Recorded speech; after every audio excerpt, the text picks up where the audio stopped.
The security meeting was called upon as a result of the recent and ongoing security situation.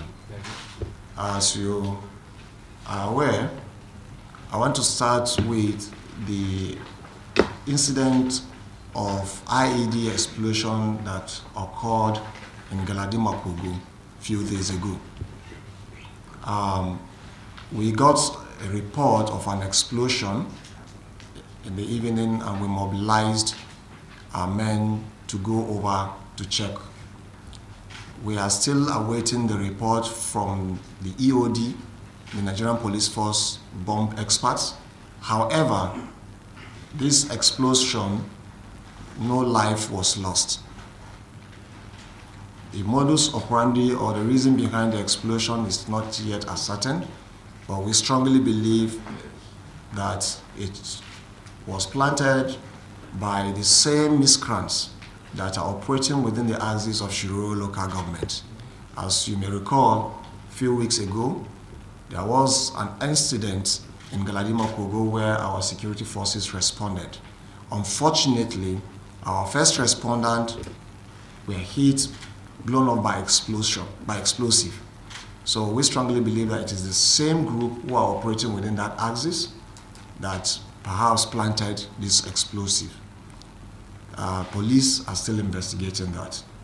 Now, talking about the current situation that we have, as at 2 days ago, we received credible information that bandits were sighted approaching Mariga local government.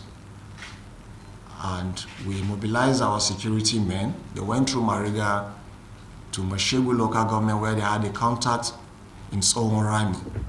And in Sohorami, our assets there withstood them. They had casualties where over 8 bandits were reportedly killed. We had some casualties also in Sohorami. Some are still receiving treatment in hospitals.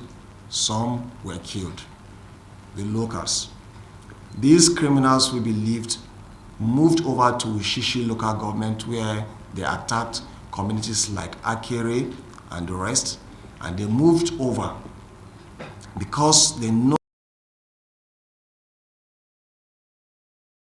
A few minutes ago, I got the same distress call, in fact mentioning a park in Bidda, and immediately we deployed the area commander, and it was not true. Now, it is important also to make it very clear that in a period like this, there are several rumors and a lot of calls will come, anxiety, fear, and panicking. Well, it's normal, it's natural, but again, as a government, we will respond to credible information and act accordingly.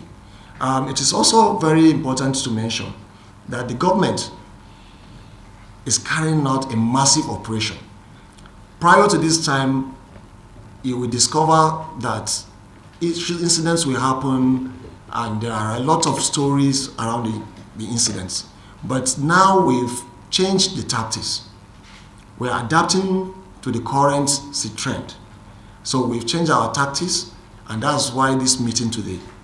So I can assure you that we'll pull everything possible, both from the conventional and the unconventional security structure, to ensure that we neutralize these bandits who cross the line.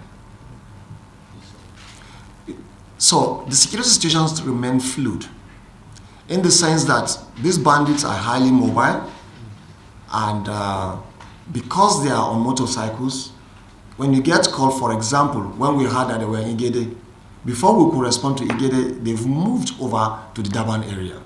Some of these areas are also hard to reach because of how terrible the roads are. Now, we've also deployed our air support using the air component to pursue. And some of you will bear us witness that you had helicopters hovering. Even if you call your communities, they were asserting to that.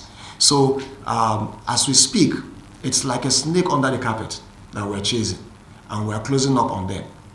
We're just by the riverside, and we're doing everything possible to corner them, to push them to the cul-de-sac. where they will meet their Waterloo. So as at this moment we speak now, it's possible a few minutes ago the bandits were sighted in XYZ community, and because of the mobility level, they move from one community to another community. So it is not possible. I mean, I won't be able to say where are they now as we speak. But I can only tell you where I know they were a few minutes ago. But again, that is immaterial. What is most important is that criminals are in our space, and it's our responsibility to flush them out. And that we will not relegate to do that.